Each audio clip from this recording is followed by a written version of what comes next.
우주 항공 기술이 요즘 정말로 첨단을 달리고 있습니다.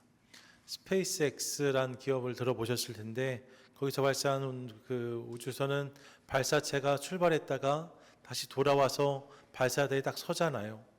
그런 어마어마한 시대를 살아가고 있는데 사실 과거에 항공 우주 기술이 첨단화되는 과정에서 사고도 참 많았습니다. 대표적인 사고가 1986년도에 있었던 챌린저호의 폭발 사고다라고 말씀드릴 수 있는데요. 1986년 1월 28일 챌린저호는 전 세계가 지켜보는 가운데 발사되었습니다. 이 우주선에는 최초의 민간인 우주 비행사였던 고등학교 교사 크리스타 맥올리프도 타고 있었어요. 여러 명의 비행사들, 7명의 비행사가 기대를 가지고 출발한 우주 비행선. 근데 발사 정확히 73초 뒤에 이 우주선이 공중에서 폭발하게 되었습니다. 그냥 산화된 거예요. 탑승했던 7명의 우주 비행사 전원도 다 사망하였습니다. 안타까운 사고지요. 이후에 더 큰 아쉬움을 자아낸 것은 발사 준비 과정에서 이 사고가 예견되었다는 소식이 전해지면서였습니다. 발사 얼마 전에 부품 제작사의 엔지니어가 이 부품들을 이렇게 점검하다가 우주선의 가스 누출을 막아주는 고무 부품이 있는데 이것이 급속히 온도가 낮아지면 얼어붙어서 기능을 못할 수 있다는 경고를 했다는 거예요. 하지만 당시에 나사는 여러 차례 이미 발사가 연기되었고 또 비난도 많이 일고 있는 터였기 때문에 성과를 서둘러 내고 싶은 마음에 그냥 이를 무시하고 우주선을 발사했다는 거죠. 작은 고무 부품 하나가 뭐 큰 문제겠냐는 생각에 이 일을 밀어붙였다가 결국 이 우주선 전체가 폭발되어지는 큰 참사를 경험하게 되었다는 것입니다. 그날 그들의 결정이 참 아쉽습니다. 작은 고무 조각 하나가 생각했지만 그것이 우주선 전체가 폭발하는 빌미가 되었다는 거죠. 비슷한 이야기가 있습니다. 오늘 본문이 바로 그것입니다. 오늘 본문은 이스라엘의 초대왕 사울의 마지막에 대한 내용인데 전장에 돌아온 한 청년이 다윗에게 사울의 전사를 알리는 내용이 담겨져 있습니다. 사울이 전사했습니다. 이 소식을 알린 청년이 있었다는 거예요. 조그만 내용을 들여다보시면 당시 이스라엘과 블레셋은 전쟁 중이었습니다. 이 전쟁에서 이스라엘이 급격히 밀리게 되었어요. 그래서 군사가 많이 전사하고 장수들도 목숨을 잃고 아들들까지 생명을 잃는 일이 발생하게 되었습니다. 사울 왕도 부상을 당하게 되었어요. 절체절명의 위기 상황. 그런데 바로 그 순간 사울은 자신의 마지막이 어떻게 될지를 두려워합니다. 같은 내용 담고 있는 사무엘상 31장 보세요. 4절이 이렇게 말하는데 함께 읽겠습니다. 시작. 그가 무기를 든 자에게 이르되 내 칼을 빼어 그것으로 나를 찌르라. 할례 받지 않는 자들이 와서 나를 찌르고 모욕할까 두려워하노라. 이렇게 말했다는 거예요. 지금 몸이 부상을 입어서 어렵게 되었는데 이방인들, 블레셋 군사들이 쳐들어오는 것을 보면서 저들의 손에 죽기 싫다. 저들에게 능욕당하고 치욕당하기가 어렵다. 내가 이렇게 이방인의 손에 죽임당했다는 소문이 두렵다라고 말했다는 거죠. 그래서 그는 곁에 있던 청년에게 자신의 목숨을 끊어달라고 부탁을 합니다. 이게 오늘 본문 9절인데 함께 읽겠습니다. 시작. 또 내게 이르시되 내 목숨이 아직 내게 완전히 있으므로 내 고통 중에 있나니 청하건대 넌 내 곁에 서서 나를 죽이라 하시기로. 사울의 말입니다. 사울이 청년에게 이렇게 말했다는 거예요. 내가 아직 목숨이 붙어 있는데 내가 내 목숨을 거두어 달라 이야기했다는 거죠. 그리고 사울이 전사합니다. 이를 통해 사울의 시대가 막을 내리게 되었다는 것이 본문의 내용인 거죠. 사무엘상 31장과 사무엘하 1장에 기록된 사울의 마지막에 대한 기록이다라고 설명드릴 수 있습니다. 이스라엘의 첫 번째 왕으로 부름받았는데 평생을 다윗을 시기하고 질투하는 일에 허비하다가 하나님께 불순종했던 그의 마지막이 참으로 허무합니다. 사울이 이렇게 사라져 버렸구나 이런 생각이 드는 거죠. 이것이 사울의 마지막이라는 거예요. 그런데 이 본문을 대하다가 좀 의아한 부분이 있다는 사실을 발견합니다. 본문 8절이에요. 본문 8절을 보시면 사울이 그의 최후를 맞기 직전에 곁에 서 있던 청년과 대화했던 내용이 기록되고 있는데 8절 같이 한번 읽습니다. 시작.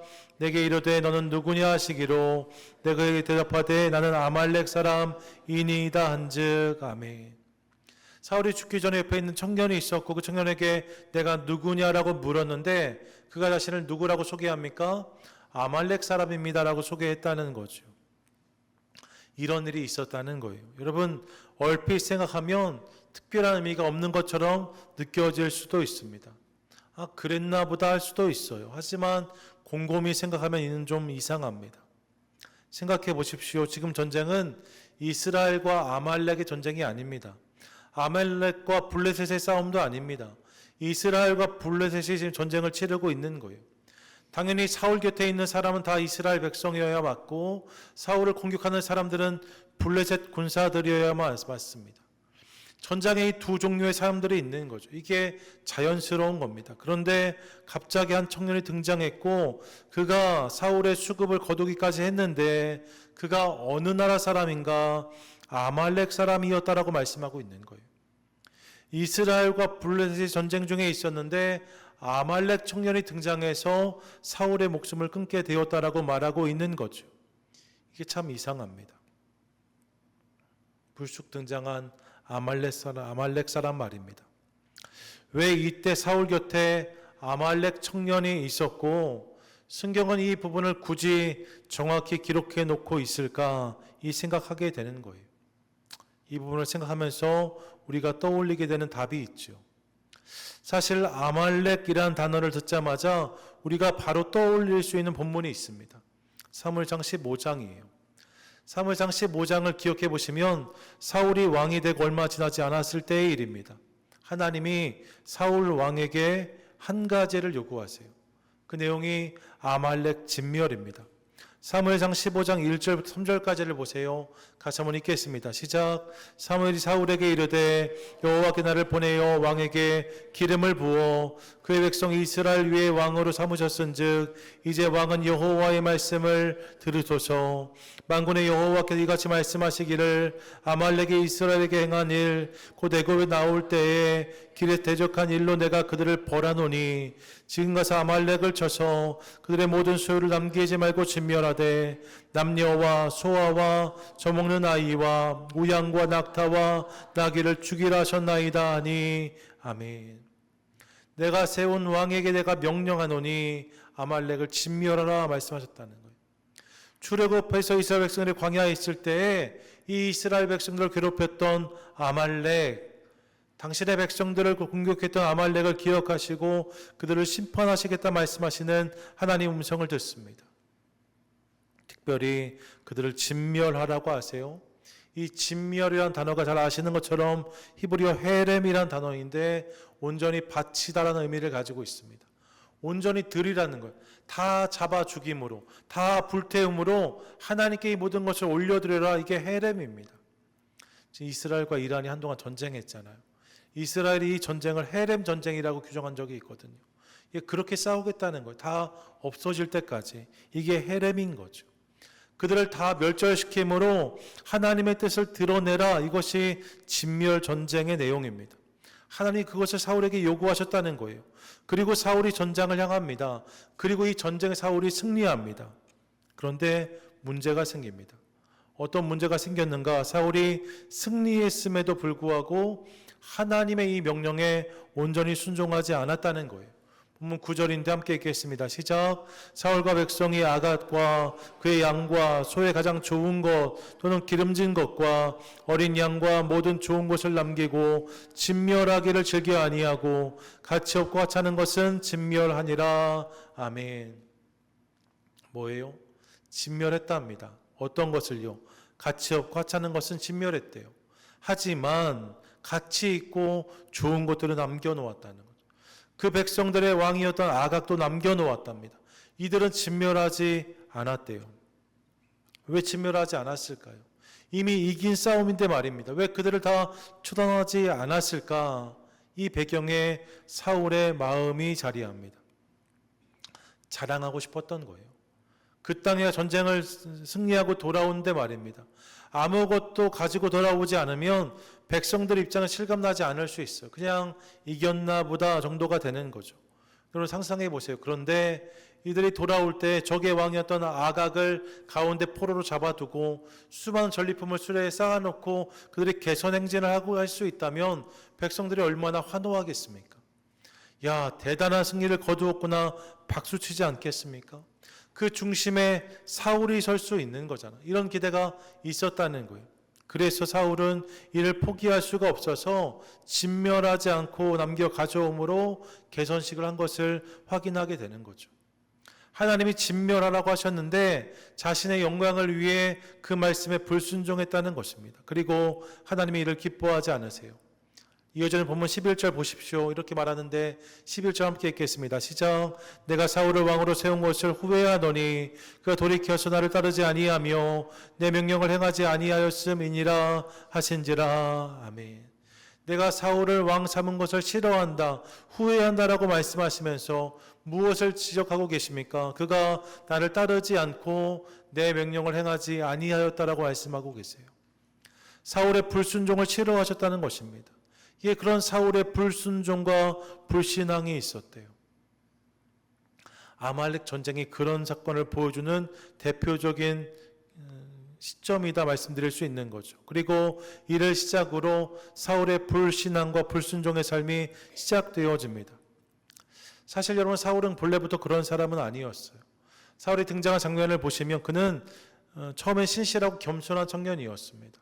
성경이 보니까 그가 왕의 제안을 받게 되었을 때에 처음부터 내가 왕제지요, 충분히 왕감이 되지요, 내가 하겠습니다 말하지 않습니다. 난 부족하고 연약합니다, 내가 무슨 왕입니까? 라고 말하는 사울을 만나게 되어져요. 남들보다 머리가 하나 더 큰 장대한 사람이었는데 왕 제배를 뽑을 때 너무 두려워해서 보찜 사이에 웅크려 앉아있는 사울의 모습을 성경은 기록합니다. 그런 사람이 사울이었어요. 겸손하고 신실한 청년 사울이었던 거죠. 그런데 여러분 이때 이후로 사울이 변합니다. 사울은 하나님의 인정이 아닌 사람들의 인정을 구하는 왕이 되었고 이로 인해 다윗이 백성들의 마음을 사기 시작하니까 시기와 질투에 눈이 멀어서 인생을 낭비하기 시작합니다. 점점 더 하나님 뜻에 반하는 하나님과 상관이 없는 행보를 이어가는 사울의 모습을 보게 되어져요. 이 모든 여정이 사울의 삶이었다는 거죠. 여러분 그 시작에 아말렉 진멸 전쟁이 있는데 말입니다. 아말렉을 진멸하지 않고 남겨둔 것이 사울의 불순종 즉 죄였다면 사무엘하 1장에서 그의 비극적인 결말 장면에 등장하는 아말렉 사람이 언급되는 것을 통하여서 이 사울의 첫 번째 죄와 그의 마지막이 무관하지 않음을 연결되어 있음을 성경은 보여주는 것이다라고 설명드릴 수 있다는 거예요. 아말렉을 진멸하라는 말씀에 불순종해서 그를 남겨두었는데 마지막 사울이 인생을 마무리할 때에 그의 목숨을 거둔 것이 이 아말렉 사람이었다 말씀하고 있는 거죠. 본문을 통해 죄에 대해 생각해 보게 되었습니다. 저는 오늘 본문을 통해 사랑하는 여러분과 죄에 대해서 나눠보고 싶어요. 죄의 몇 가지를 확인할 수 있는데 먼저 여러분 저는 본문을 대하면서 죄의 실체를 확인합니다. 이런 죄가 뭘까요? 죄가 뭡니까? 누굴 때리고 빼앗고 죽이는 거 다 죄 맞습니다. 신호 위반하고 과속하고 거짓말하는 거 다 죄 맞습니다. 그것도 다 죄가 될 수 있지요. 하지만 성경이 지적하는 본질적인 죄의 정체는 다른 것입니다. 성경은 본질적으로 무엇이 죄라고 말하고 있냐면 불순종이 죄라고 말씀하고 있어요. 같이 한번 읽겠습니다. 시작. 불순종이 죄입니다. 아멘. 불순종이 죄라는 거예요. 여러분 기억하십시오. 다른 게 죄가 아니라 불순종이 죄의 시작입니다. 몰라서 죄를 짓는 경우도 더러 있을 수 있지만 사실 대개의 경우는 알면서 죄를 짓습니다. 알지만 순종하지 않음으로 죄를 짓는 거예요. 불순종이 죄가 되는 거죠. 아담과 하와를 기억해 보세요. 선악과를 먹지 말라고 하셨습니다. 선악과를 먹으면 안 된다는 것을 그들이 알았답니다. 하지만 그럼에도 불구하고 선악과를 따서 먹음으로 그들의 죄가 시작되는 것을 확인하게 되어집니다. 이것이 인류의 첫 번째 죄의 모습이에요. 성경이 말씀한 첫 번째 죄, 즉 원죄의 정체는 이것이랍니다. 하나님께 순종하지 않고 불순종함으로 선악과를 따먹은 것, 이것이 죄라는 거예요. 불순종한 것, 순종하지 않은 것, 이것이 죄였다는 거죠. 인생의 주인이신 하나님 말씀을 거역하고 내 기호와 욕심을 따름으로 스스로 하나님 역할을 하려고 하는 것, 이것이 죄라는 것입니다. 그래서 C.S. 루이스는 순전한 기독교에서 이렇게 말했어요. 인류 역사의 모든 비극은 하나님의 자리에 자기 자신을 앉히려는 데서 시작되었다. 하나님께 순종한 자리에 서 있지 않고 그 순종의 자리를 거절하고 불순종함으로 내가 그 자리에 앉는 것, 이것이 죄의 시작이었다는 거예요. 하나님의 왕되심을 인정하며 순종한 인생을 사는 것이 아니라 불순종을 택하여 내가 그 자리에 앉을 때에 그 인생은 죄를 피할 수가 없게 된다는 거죠. 사랑하는 여러분, 여쭙습니다. 오늘 내 인생의 왕 자리에는 누가 앉아 있습니까? 오늘 내 인생의 주인은 누구이십니까? 오늘 우리는 누구의 목소리를 따라가고 있습니까? 혹시 분명히 들려오는 하나님 말씀 앞에서도 하지만 제 생각에는 이라고 말하면서 다른 방향을 향해 달려가고 있지는 않으십니까? 이런저런 핑계를 대면서 순종을 지연시키고 있지는 않으십니까? 하나님 뜻을 알면서도 그 뜻을 애써 외면하고 있지는 않으십니까? 그것이 불순종이고 그것이 죄라는 거예요. 바라긴 이를 기억하며 순종의 자리를 회복함으로 죄의 자리를 거절하는 저와 여러분, 우리 모두가 되시기를 축복합니다. 아멘. 죄의 정체는 불순종이래요. 두 번째로 죄의 결과도 확인합니다. 여러분, 그런 죄가 사울에게 있었는데 그 죄의 결과가 무엇입니까? 사실 사울의 삶을 보면요, 그가 이 진멸의 명령에 불순종하였을 때 그가 즉시 마주했던 징계는 없는 것처럼 보일 수 있습니다. 불순종했지만 한참 전의 일이에요. 그렇다고 그가 바로 왕위를 잃어버린 것이 아니었습니다. 그 땅에 엄청난 재앙과 심판이 임한 것도 아니었습니다. 사울의 인생에 큰 위기가 찾아온 것도 아니었어요. 어쩌면 아무 일도 생기지 않은 것처럼 보였을지도 모릅니다. 내가 진멸 명령에 불순종하였는데 내 삶에 아무런 일도 없다, 사울의 느낌이었을지 몰라요. 하지만 여러분, 그렇지 않은 거죠.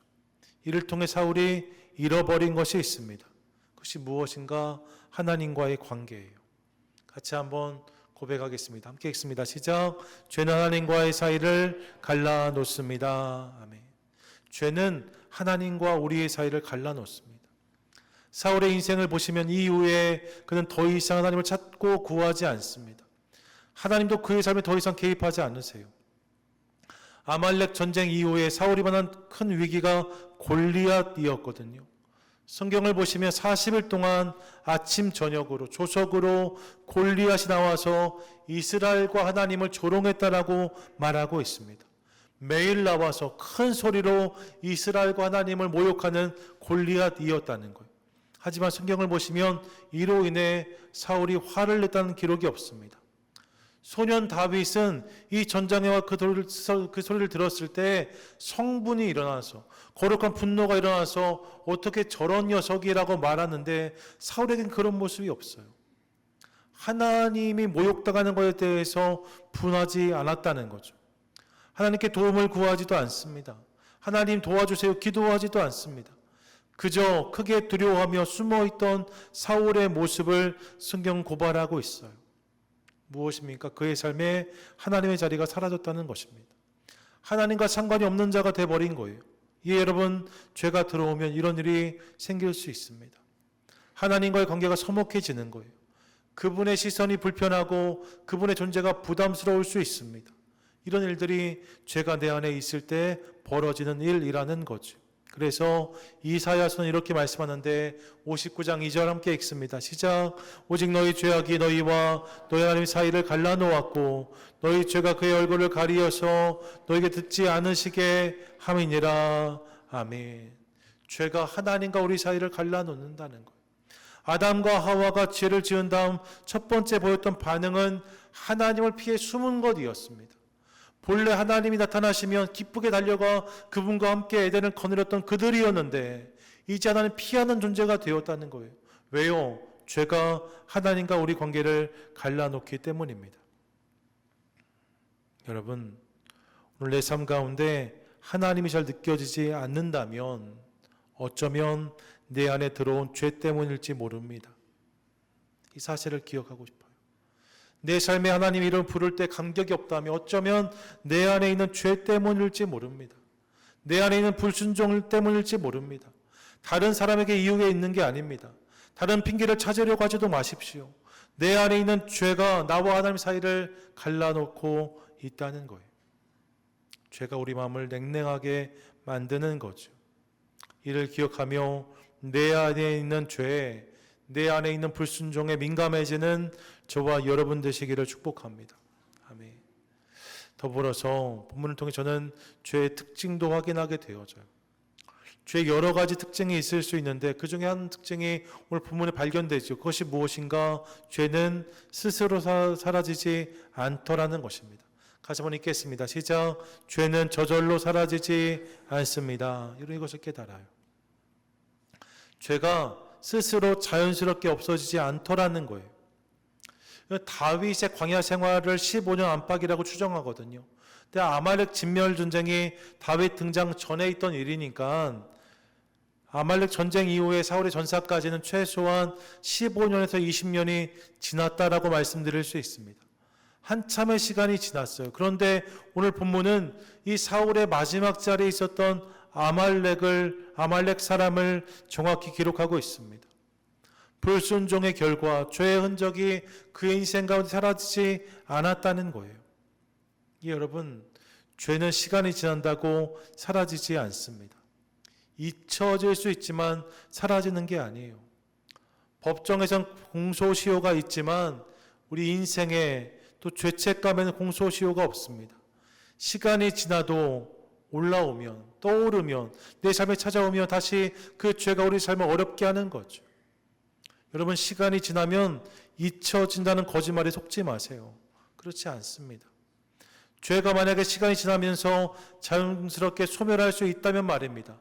사실 예수님의 십자가는 필요하지 않을지도 몰라요. 그렇잖아요.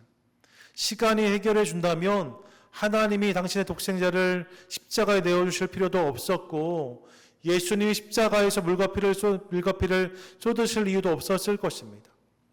시간이 다 해결해 준다면 그러면 되는 거잖아요.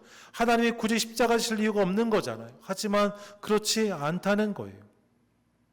그렇지 않기 때문에, 이 죄가 그냥 사라지지 않기 때문에 주님이 이 땅에 오셔서 십자가를 감당하시고 당신의 생명을 내어주심으로 우리를 대속하셨다라고 말씀하고 있는 거잖아요. 죄가 그만큼 무서운 거예요. 그래서 설교 형태자 찰스 스펄전 목사는 이렇게 말했어요. 죄를 가볍게 여기는 사람은 구주도 가볍게 여기게 된다. 죄의 무서움을 모르는 사람은 은혜의 크기를 깨닫지 못한다는 거예요.